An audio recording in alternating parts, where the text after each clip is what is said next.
মন্দিরটা বন্ধ করতে হবে এই ভাবনা নিয়ে পূজা শেষ করলেন পাণ্ডা তারাশঙ্কর চক্রবর্তী। অনেকটাই দেরি হয়ে গিয়েছে, আকাশে জমেছে কালো মেঘ, মেঘের সাথে মুহুর্মুহু বিদ্যুৎ চমকাচ্ছে। মায়ের বিগ্রহে মালাটা পরিয়ে দিলেন পাণ্ডা। পরনের পোশাক বলতে গেলে লাল রঙের একটা ফতুয়া ধুতি। চরণামৃত খেয়ে মাকে প্রণাম করে লণ্ঠনটা নিয়ে তিনি বেরিয়ে পড়লেন মন্দিরে তালা চাবি মেরে। কিন্তু বাইরে তাকিয়েই তিনি বলে উঠলেন, হে, অনেক দেরি হয়ে গিয়েছে, কি হবে এখন? এই ঘুটঘুটে অন্ধকারে আমাকে কি একাই ফিরতে হবে? না, পথে ঘাটে বৃষ্টি হলে কোথাও যদি একটা মাথা গোঁজার ঠাঁই পাই, তাহলে সেইখানেই বৃষ্টি ধরা অবধি থেকে যাব। কালী, ভালোভাবে বাড়ি অবধি পৌঁছে দে মা। কালকে নৈবেদ্যতে তোকে আমি চিড়ে আর সন্দেশ দিয়ে একটা সুন্দর ফলারের ব্যবস্থা করে দেব। দ্রুত পা চালাতে থাকলেন পাণ্ডা। কিন্তু ঠিক তার পিছনেই একটা ছায়া মূর্তি তাকে যে ধীরে ধীরে অনুসরণ করছে, সেইটা পাণ্ডা টেরই পেলেন না। যে তাকে অনুসরণ করছে তার দুই পা পিছনের দিকে ঘোরানো, চোখ জ্বলছে হিংস্রভাবে, আর তার গলায় জড়িয়েছিল একটা ফাঁসের দড়ি। চুলগুলো এলোভাবে পিঠ ছাপিয়ে পড়েছে। সে ওই পাণ্ডাকে অনুসরণ করে এগিয়ে চলেছে তো চলেছেই, আর নিজের মনেই অট্টহাসি করতে করতে বলছিল,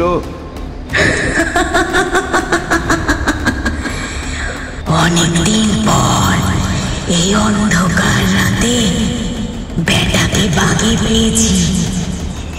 এইটাকে মেরে আমি নিজের বহুদিনের রক্তের তৃষ্ণা নিবারণ করব।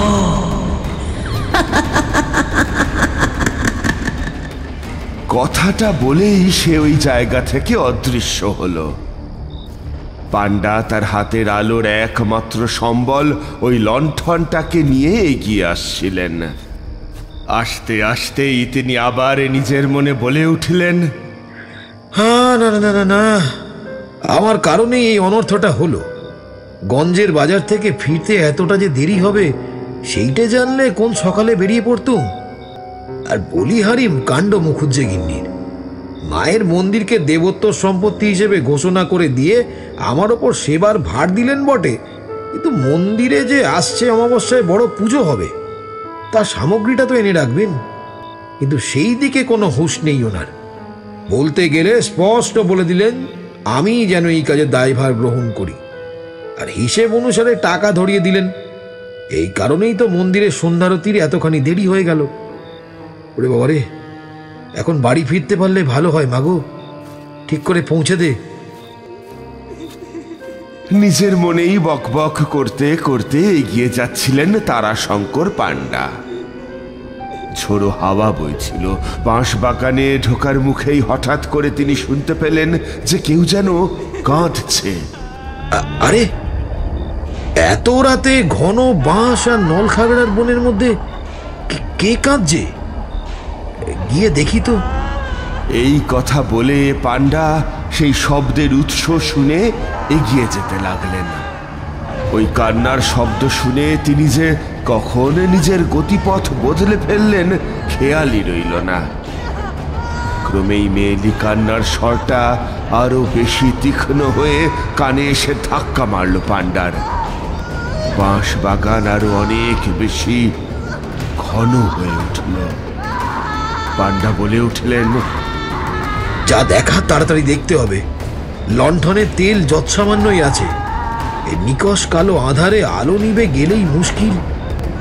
ওই তো, ওই যে একটা টিলা দেখা যাচ্ছে না, ওইখানেই তো দুই হাঁটুর মধ্যে একটা মেয়ে মুখ গুজে কাঁদছে। তো যাই তো, দেখি তো কি হয়েছে। সত্যিই তাই, একটা ষোড়শী বালিকা কাঁদছিল হাঁটুর ভাঁজে মুখ লুকিয়ে।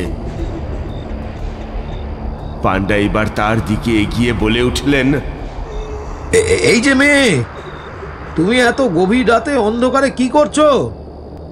তোমার বাড়ি কোথায়? এই আধারে এইখানে বসে তুমি চোখের জল ফেলছো কেন মা? কোনো উত্তর দিল না মেয়েটা, শুধু কাঁদতে থাকলো। পান্ডা আবার দুই একবার কথা বললেন, কিন্তু প্রত্যুত্তর আসছে না দেখে তিনি ওই মেয়েটার মাথার ওপর দয়া পরবশত হাত রাখতেই টের পেলেন যে মেয়েটার দেহে উষ্ণতার লেশ মাত্র নেই। হিম শীতল একটা অনুভূতি ওনাকে কাঁপিয়ে দিল অন্তর পর্যন্ত। অস্বস্তিতে কয়েক পা পিছিয়ে গেলেন তিনি। মেয়েটা এবার উঠে দাঁড়ালো, তারপর বলল, আমাকে একটু বাড়ি পৌঁছে দেবে? আমি না পথ হারিয়ে ফেলেছি। হ্যাঁ হ্যাঁ, চলো না। এ আবার এমন কি কথা? বলো, কোথায় তোমার বাড়ি? মেয়েটা মুখে কিছু না বলে আরো দুর্গম বাসবনের অন্ধকারে তাকে নিয়ে চলল। মেয়েটাকে অনুসরণ করতে করতে ওই পান্ডা পৌঁছে গেলেন একটা পরিত্যক্ত ইস্তক স্তূপের সামনে।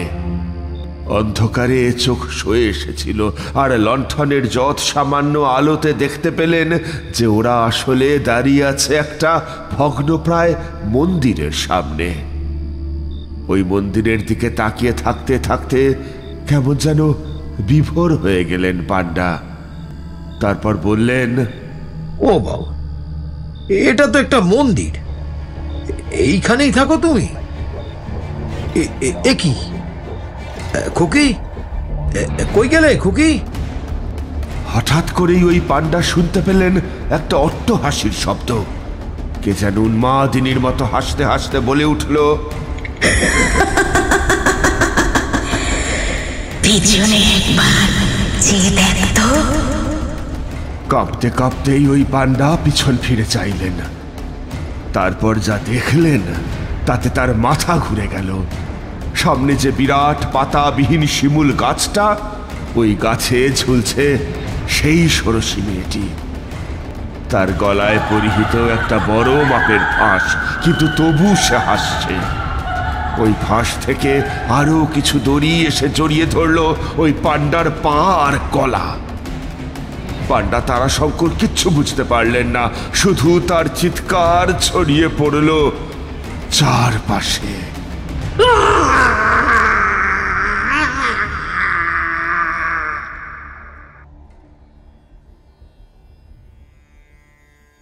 ছুটির পর আপিস থেকে বেরিয়েছি। পথেই দেখা হয়ে গেল কিশোরী সেনের সাথে। দেখি আকাশের কোলে কেউ যেন কালি ঢেলে দিয়েছে। ঝোড়ো বাতাসে পথ ঘাটে চলা বেশ মুশকিল হয়ে পড়েছিল। আমার মনের মধ্যে কেউ যেন বলে উঠল, এই সময়টা অলৌকিক গল্প শোনার জন্য একেবারে উপযুক্ত। তাই সোজা চললাম মর্টেলেনের দিকে।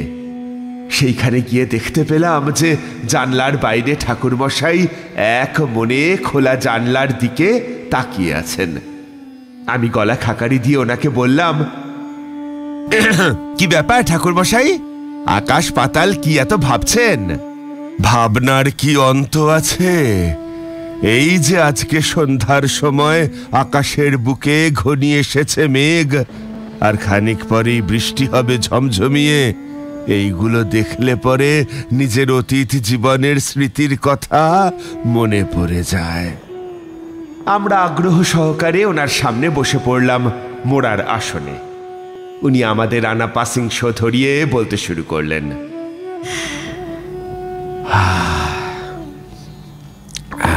তোমরা তো জানোই যে আমি পথে পথে ঘুরেই বেশিরভাগ দিন অতিবাহিত করেছি, আর সেই সময় গ্রাম বাংলার সৌন্দর্য যেমন উপভোগ করেছি, তেমনি পথে ঘাটের বিপদ আমাকে অনেকবার দমিয়ে দেওয়ার চেষ্টা করেছিল, কিন্তু পারেনি। আমার সাথে মধুসুন্দরী দেবীর আশীর্বাদ যে ছিল। যাই হোক, সোনাইমুড়ি গ্রামের দিকে এগোচ্ছিলাম যখন, ওই সময়ই আমার চোখে পড়ে একটা গরুর গাড়ি যাত্রী নিয়ে এগিয়ে চলেছে।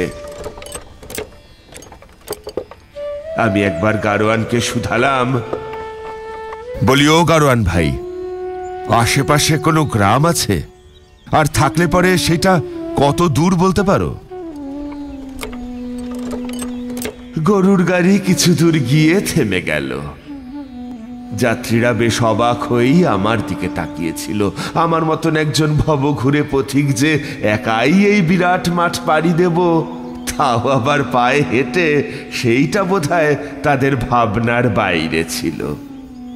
গাড়োয়ান আমার দিকে ঘাড় ঘুরিয়ে বলল, হ্যাঁ, কিছু দূর গেলি পরেই আমাদের সোনাইমুড়ি গ্রাম পড়বে, তাও ক্রোশখানেক পথ অতিক্রম করতে হবে।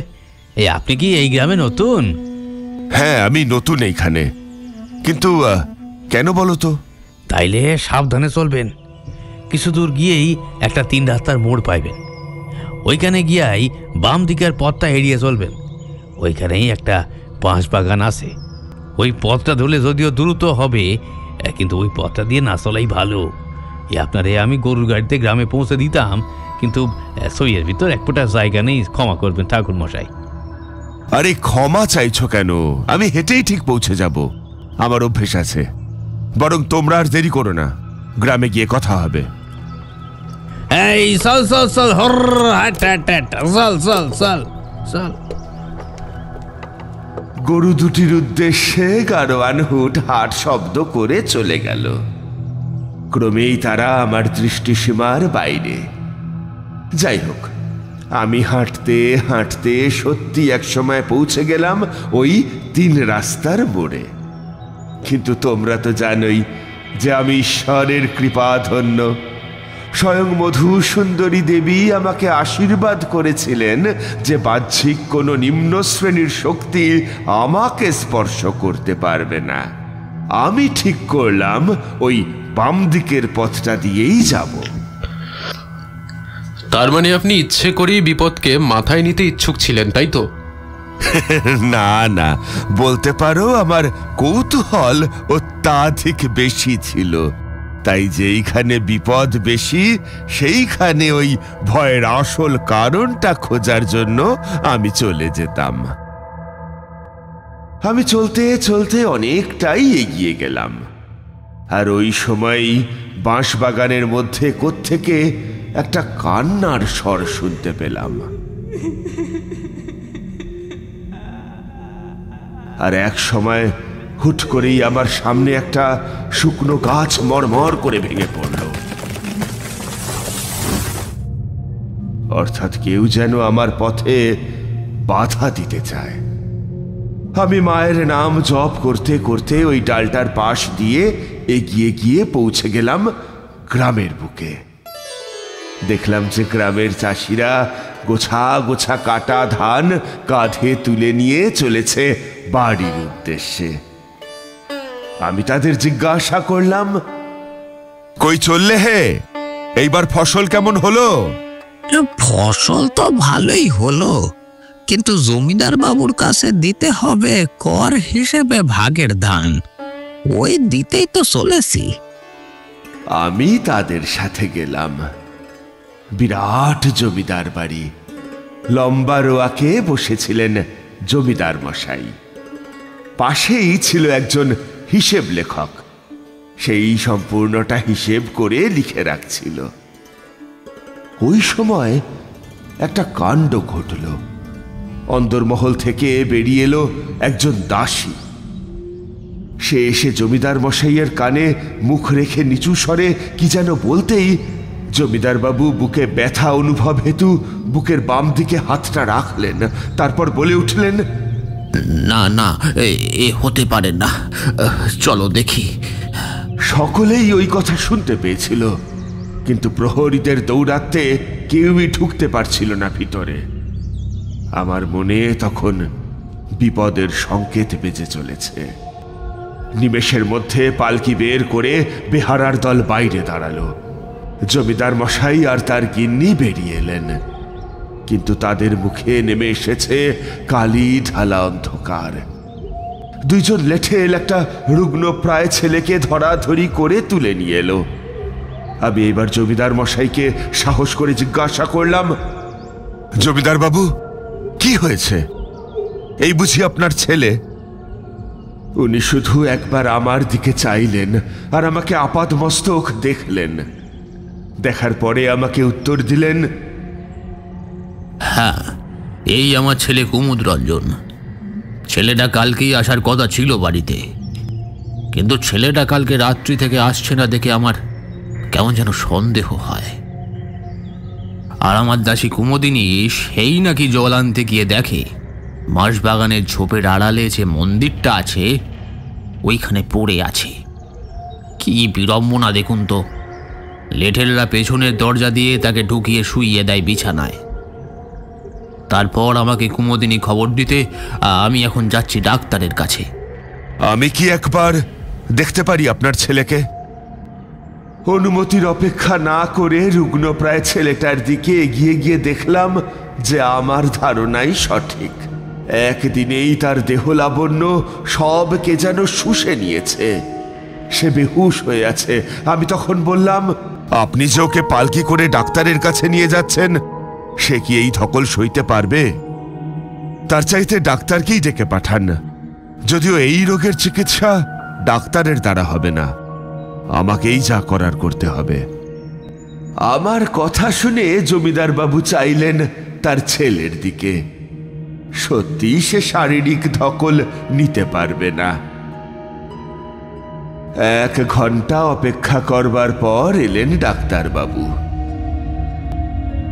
উনি এসে পরীক্ষা নিরীক্ষা করে দেখলেন, কিন্তু কিছুই আঁচ করতে পারলেন না। শুধু গম্ভীর মুখে বললেন,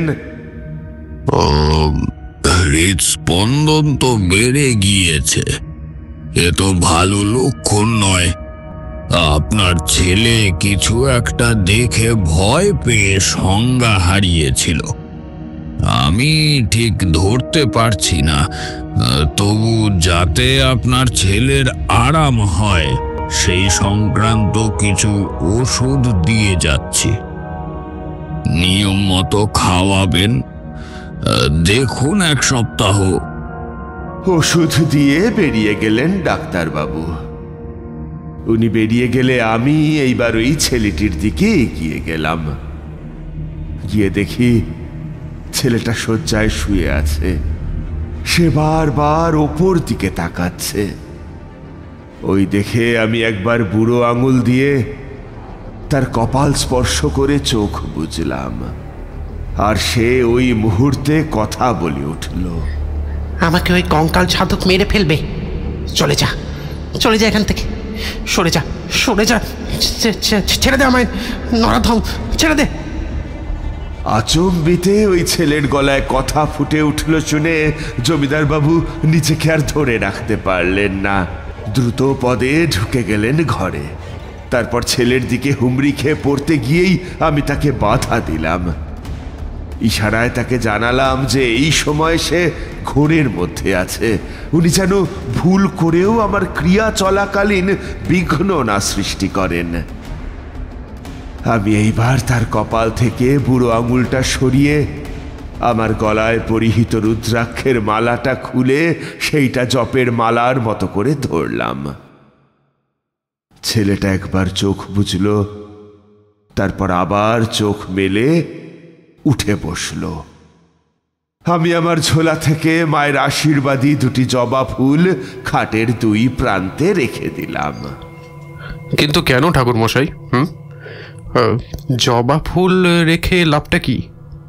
ওই ছেলেটিকে আমি মন্ত্রের মাধ্যমে চেতনা ফিরিয়ে কথা বলতে সক্ষম হয়েছিলাম। ছেলেটির মধ্যে অশুভ একটা প্রভাব ছিল, যদিও সুপ্ত, কিন্তু সেইটা যদি জেগে যায় তাহলে তার আশেপাশে উপস্থিত সকলের চরম অনিষ্ট করে ছাড়বে সে। এইবার আমি তাকে জিজ্ঞাসা করলাম, কি হয়েছিল তোমার সাথে? তুমি কালকে রাতে বাড়ি না ফিরে কোথায় গিয়েছিলে? সে স্বাভাবিকভাবেই বলে উঠল, কালকে অনেক রাতে ট্রেন স্টেশনে এসে দাঁড়ায়। তারপর স্টেশনে গরুর গাড়ি না থাকার কারণে আমি পায়ে হেঁটেই বাড়ির পথে রওনা দিই। পথের মধ্যে বাঁশবাগানটা পড়ে। ওই পথটা বাড়ি ফেরার জন্য সবচাইতে দ্রুত হয়, তাই আমি ওই পথটাই ধরি। কিন্তু চলতে চলতে হঠাৎ করেই শুনতে পাই একটা দরাজ কণ্ঠের মন্ত্রধ্বনি, অর্থাৎ কেউ যেন কালী পুজো করছে। কেননা মন্ত্রের মধ্যে কালী শব্দটা আমি পরিষ্কার শুনেছি। তাই শুনেই আমি মন্ত্রের ধ্বনি লক্ষ্য করে এগিয়ে যাই। আর গিয়েই বনবাদার ভেঙে দেখতে পাই যে সামনে একটা পোড়া মন্দির, আর ওই মন্দিরের একটা দরজা খোলা ছিল। ওই দরজার দিকে গিয়েই কম আলোতেই আমি দেখি যে আমার দিকে পিঠ করে কেউ একজন সোজা হয়ে বসে আছে, আর একটা কলসি। সেখান থেকে কোনো ভস্য গুঁড়ো মাটিতে ফেললেই সেখান থেকে জন্ম নিচ্ছিল কালো অশরীরীর তল। তুমি কি তার মুখ দেখতে পেয়েছিলে? ওইটা দেখার জন্যই আমি যেই না খানিকটা এগিয়ে গিয়েছি, ওই সময় ভুল করে আমার পায়ের তলায় একটা ডাল এসে পড়ে। মারিয়ে ফেলি আমি। ডাল ভাঙার শব্দ হতেই সে আমার দিকে চাইল একবার। উফ, সে কি রক্তহীন করা দৃষ্টি! মুখ বলতে কিছুই নেই, আস্ত নর কঙ্কাল, যেন ও রক্তবস্ত্র পরে সামনে পুজোর আসনে বসে আছে।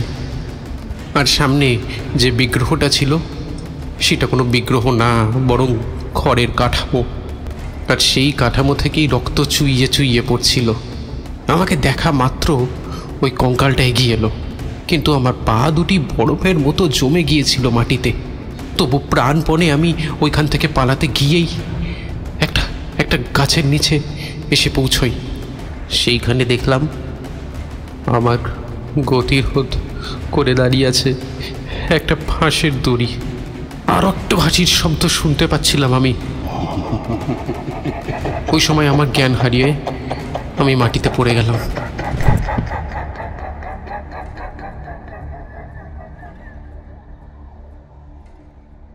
ঠিক আছে, এখন তুমি বিশ্রাম নাও।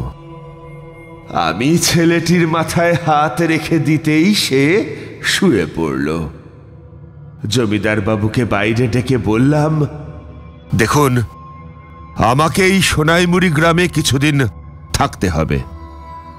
আমাকে আর একটু কিছু খোঁজ করতে হবে, দেখি কতদূর সফল হই। ওই দিনটা আমি থেকে গেলাম ওনার বাড়িতেই। রাত্রিবেলা ঘটল একটা অদ্ভুত কাণ্ড। বিছানায় শুয়ে শুয়ে আকাশ পাতাল চিন্তা করছি, পায়ের সামনে জানালাটা খোলা ছিল। বাইরে থেকে আসা জ্যোৎস্নার কিরণে আমার ঘরটা কেমন যেন আলো আধারিতে ছেয়ে গিয়েছিল। এমন সময় আমার ঘরে থাকা সারসিটা পড়ে গিয়ে ভেঙে গেল। আমি তাই দেখে বেশ অবাক হলাম। শুধু তাই নয়, সারসিটা পড়ার পরেই জানালার কপাটের বাইরে কেউ যেন মুখ বাড়িয়ে আমাকে দেখতে লাগলো।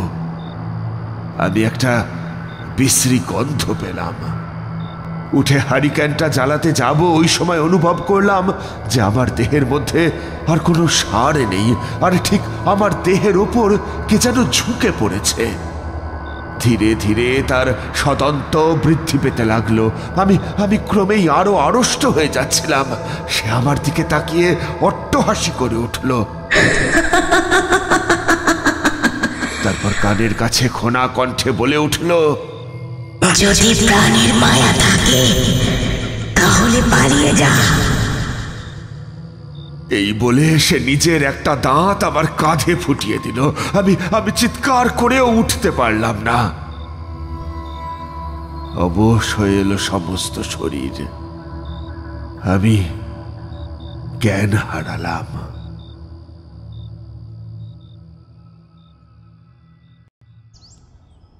পরের দিন সকালে পাখির কিচিরমিচির শব্দ কানে আসতেই আমি উঠে পড়লাম, কিন্তু দেহের মধ্যে তখনও সার পাচ্ছিলাম না। তারপর মধু সুন্দরী দেবীর নাম করলাম কিছুক্ষণ। ধীরে ধীরে দেহের তেজ ফিরে পেলাম। আর আমার সামনে পড়ে থাকা ভাঙা আয়নার দিকে তাকিয়ে দেখলাম যে কাচের টুকরোগুলো ইতি উতি ছড়িয়ে আছে, আর প্রতিটি টুকরোতে লেগে রয়েছে কয়েক ফোঁটা রক্ত। একটা বড় মাপের টুকরো হাতে তুলে নিলাম। ওই টুকরো তুলে নিয়ে সূর্যের আলোতে ঘুরিয়ে ফিরিয়ে পরীক্ষা করতেই কাঁচের টুকরোর ভিতরে একটা কঙ্কালের গনগনে চোখ শুদ্ধ মুখ ভেসে উঠল। আমি বাইরে বেরিয়ে এলাম, কিন্তু গ্রামে একের পর এক মৃত্যু যেন বেড়েই চলল। খোঁজ নিয়ে জানতে পারলাম যে এই গ্রামে তারাশঙ্কর পাণ্ডার আকস্মিক মৃত্যুর পর থেকেই নাকি এমনটা হয়ে আসছে। বাঁশবাগান দিয়ে যেতে গিয়ে অনেকেই ওই মন্ত্রের ধ্বনি শুনেছে। একদিন ওই পুরো মন্দির দর্শন করতে গেলাম, গিয়েই বুঝলাম যে সত্যি এইখানে একটা অশুভ শক্তি আছে। আসলে ওই মন্দিরটা ছিল কোনো এক কাপালিকের, যে কিনা এইখানে অশুভ শক্তির আরাধনা করত। আর ওই আরাধনা করতে করতে সেই এক প্রেতাত্মাকে জাগিয়ে তোলে।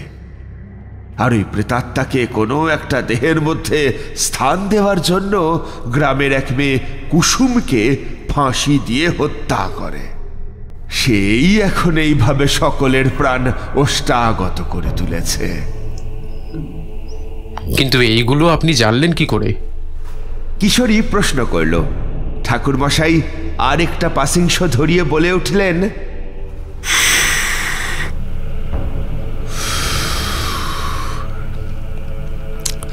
তোমরা হয়তো জানো না যে আমি যেখানেই যাই না কেন সেইখানকার অবস্থা সম্বন্ধে আমার একটা স্পষ্ট ধারণা হয়ে যায়। আমি ঠিক করলাম যে করেই হোক এই গ্রামকে বিপদমুক্ত করতে হবে। সেই কারণেই আমি মা কালীর মন্দিরে উপায় জানার জন্য মন্ত্র জপের সাহারা নিলাম। মায়ের মূর্তির সামনে একটা ঘট স্থাপন করে তারপর সেই ঘটে জবার 108 মালা রেখে শুরু করলাম জপ। নিশুতি রাতে আমি জপ চালিয়ে যাচ্ছিলাম।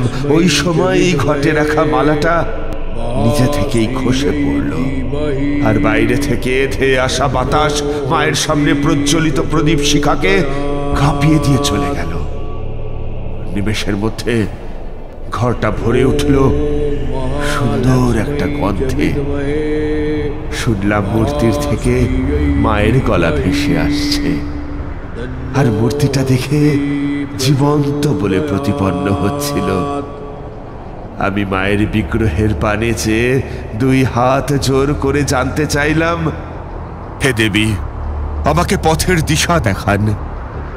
সোনাইমুড়ি গ্রামের মানুষরা যে খুবই বিপদে, আমার পক্ষে যে তাদের দুঃখ আর চোখে দেখা যাচ্ছে না। কি করব আমি? আপনিই বলে দিন, আপনিই বল যোগান। তারানাথ, আমি তোমাকে যে উপায় বলবো সেটা যদি করতে পারো তাহলেই সোনাইমুড়ি গ্রাম রক্ষা পাবে, কিন্তু কাজটা বেশ বিপদসংকুল। হ্যাঁ, আমি সব করতে রাজি। এইবার দেবীর ত্রিনয়ন থেকে একটা নীলচে জ্যোতি বিচ্ছুরিত হলো। ওই জ্যোতি গিয়ে পড়ল মন্দিরের পূর্ব পশ্চিম কোণে, আর ওইখানেই জ্বলে উঠল প্রদীপ শিখা। আমি সেই দিকে এগিয়ে গেলাম, কিন্তু আমার কিছু করার আগেই বাইরে শুনলাম একটা শিয়ালের হুক্কা হুয়া ধ্বনি। ওই ধ্বনি শুনেই দরজার বাইরে চোখ রাখলাম। তারপরেই আমার অবাক হওয়ার পালা। ধূসর বর্ণের একটা শিয়াল তার জ্বলন্ত চোখ নিয়ে এগিয়ে গেল সেই প্রদীপ শিখার দিকে। সেই প্রদীপ শিখাটা আমি হাতে তুলে নিলাম। সেটা তুলে নিতেই সে মাটি খুঁড়তে শুরু করলো। হাতখানেক মাটি খোঁড়ার পরে যেই না আমি উকি মারলাম, অমনি আমার চোখে পড়ল একটা কাগজ মুড়ে রাখা আছে। ওইটা তুলে নিয়ে সেটা মেলে ধরে দেখলাম যে বিচিত্র এক নকশা আঁকা। ওইটা নিয়ে আমাকে কি করতে হবে সেইটা আমি জেনে গিয়েছিলাম।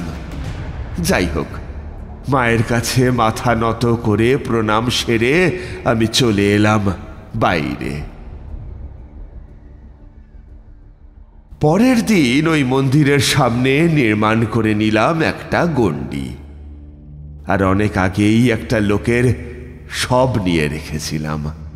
আমি ওই কাগজটায় উল্লেখিত মন্ত্র দিয়ে বারবার মন্ত্র পড়তে লাগলাম, আর সামনে জ্বালিয়ে দিলাম একটা নরকরটির উপর লাল রঙের মোমবাতি।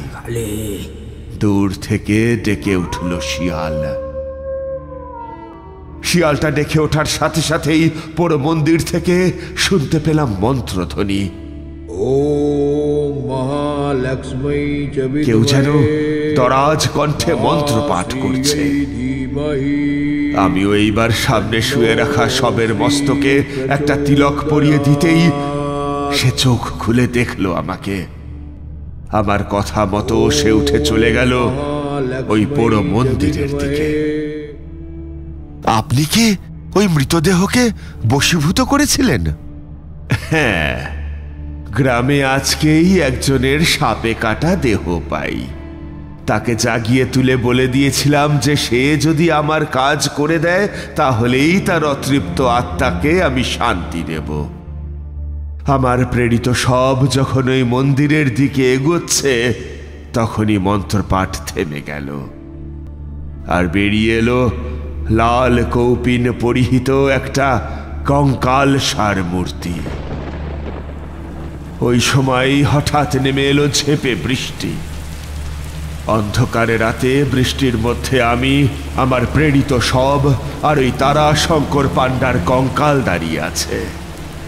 সেইবার তার চোখে গনগনে অগ্নিশিখা ফুটিয়ে ধেয়ে এলো। সেই সাথেই আমার সবটা দুই হাত বাড়িয়ে তার দিকে উদ্ভ্রান্তের মতো ছুটে গেল। তারপর তাদের মধ্যে যে কি সংঘাত হলো সেইটা তোমাদের বলে বোঝাতে পারবো না। আমি অন্যদিকে দুইজনকে মন্ত্র দিয়ে বেঁধে ফেললাম, আর আমার কাছে থাকা 108 জবা ফুলের মালাটা ছুঁড়ে দিলাম ওই কঙ্কাল সার পূজারী পাণ্ডার দিকে। আকাশ বাতাস চিরে ছড়িয়ে পড়ল চিৎকার ধ্বনি। দেখলাম মাটিতেই পড়ে রইল এক রাশ ছাই ভস্য। সেই ছাই ভস্য আমি একটা লাল শালুতে তুলে গিট মেরে সেইটা ফেলে দিলাম নদীর জলে, আর যে সবটাকে জাগিয়েছিলাম তার কপালে ছুঁয়ে দিলাম আমার একটা আঙুল। কাটা কলা গাছের মতো লুটিয়ে পড়ল সে মাটিতে। সেইটা কাঁধে করে নিয়ে চললাম শ্মশানের দিকে। তারপর তার মুখে ছুঁয়ে দিলাম আগুন। তার শেষকৃত্য সম্পন্ন হলো। আর ওই ছেলেটার কি হলো? ওই ছেলেটা অশুভ শক্তির প্রভাব থেকে মুক্তি লাভ করেছিল। আসলে ওই পাণ্ডার অপঘাতে মৃত্যু হয়েছিল। সে ওইখানে থাকা একটা প্রেতের কবলে পড়েছিল বলেই ওইখানে নিজেও প্রেতে রূপান্তরিত হয়েছিল। কিন্তু যেহেতু সে প্রেত হয়েছিল আর ব্রাহ্মণ ছিল, তাই সে গুপ্তভাবে মা কালীর গুচ্ছ এবং ভয়ঙ্কর রূপের পূজা করে নিজেকে অধিক শক্তির অধিকারী করতে চেয়েছিল। কিন্তু তার আগেই আমি তাকে বাধা দিই। তাহলে কেমন লাগলো আজকের কাহিনীটা? শুনতে মন্দ না লাগলেও এই অভিব্যক্তিটা যদি সত্যি হয় তাহলে তো খুবই ভয়ঙ্কর। ঠাকুরমশাই ক্ষেপে বলে উঠলেন, এই কারণেই তোমাদের কিছু বলতে ইচ্ছে করে না। আমি কি এতক্ষণ বানিয়ে বানিয়ে গল্প বলছিলাম নাকি? যাও তো, এসো, পরের বার তোমাদেরকে কে কাহিনী শোনায় সেটা আমিও দেখব। আমরা বেরিয়ে এলাম মটলেন ছেড়ে। তবে ঠাকুরমশাই যে আমাদের ওপর ছদ্মরাগ করেছেন এবং আমরা পরের বার গেলে আবার যে গল্প শুনতে পাবো সেইটা জানি বলেই ঠোঁটের কোণে জেগে উঠল মুচকি হাসি। আমাদের এই গল্প যদি আপনাদের ভালো লেগে থাকে তাহলে অবশ্যই লাইক করবেন এবং শেয়ার করবেন। যারা চ্যানেলটিতে নতুন তারা অবশ্যই সাবস্ক্রাইব করুন। শুধু বেল আইকনটি টিপে নোটিফিকেশন অন করে দিন, যাতে আমাদের পরবর্তী কাজগুলোর খবর সবার আগে আপনার কাছে পৌঁছয়। ধন্যবাদ।